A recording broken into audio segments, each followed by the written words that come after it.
નમસ્કાર, YNN ન્યૂઝમાં આપનું સ્વાગત છે। સમાચારમાં વાત કરીએ તો વડોદરામાં છેલ્લા 13 વર્ષથી રોબો રથયાત્રા જય મકવાણા કરી રહ્યો છે, ત્યારે આ વર્ષે પણ રોબોટિક રથયાત્રા યોજવામાં આવી હતી। આ વર્ષે ભગવાન 3 અલગ અલગ રથ પર બિરાજમાન થઈને ભક્તોને આશીર્વાદ આપવા પહોંચ્યા હતા। નિઝામપુરામાં રહેતા જય મકવાણા વરિષ્ઠ દાદી સહિત તેમના પરિવારના સભ્યો અને મહેમાનો દ્વારા સુવર્ણ સાવરણી રસ્તો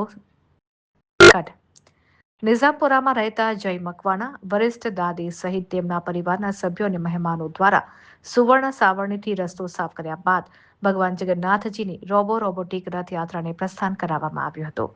આ રથયાત્રામાં ટેકનોલોજી અને આસ્થાનો સમન્વય જોવા મળ્યો હતો। 3 અલગ અલગ રથમાં ભગવાનને બિરાજમાન કરવામાં આવ્યા। આજે અષાઢી બીજ છે, ત્યારે ભગવાન જગન્નાથજીની રથયાત્રા મહોત્સવની ઉજવણી કરવામાં આવી રહી છે।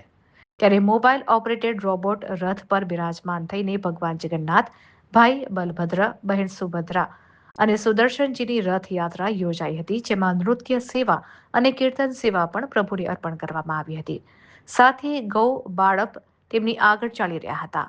સૌએ આરતી કરી અને ત્યારબાદ જય જગન્નાથજીના જયઘોષ સાથે યાત્રાને સંપન્ન કરવામાં આવી હતી।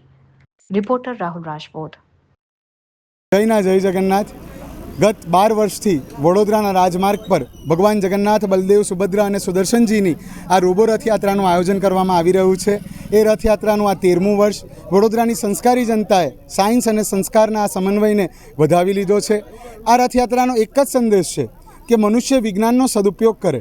આપણે જોઈએ છીએ અત્યારે વિશ્વયુદ્ધ જેવી ઘટના ઘટવા જઈ રહી છે। બધા ટેકનોલોજીનો ખરાબ ઉપયોગ કરી રહ્યા છે, એકબીજાનો નરસંહાર કરવામાં ટેકનોલોજીનો ઉપયોગ કરી રહ્યા છે।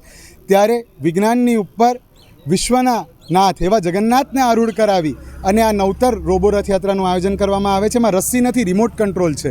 તો રિમોટ કંટ્રોલ વડે આપણે ભગવાનના રથને ખેંચીએ છીએ। તો આ એક નવતર પ્રયોગ છે અને આ વર્ષે આપણે જોઈ રહ્યા છે કે જગન્નાથપુરીમાં જેમ 3 રથ હોય છે, એમ અહીંયા પણ 3 રોબો રથ બનાવવામાં આવ્યા છે લાકડાના। એની નીચે રોબોટિક કાર છે અને રિમોટ કંટ્રોલથી એ ચાલી રહી છે। Subscribe now and press the bell icon. Never miss an update.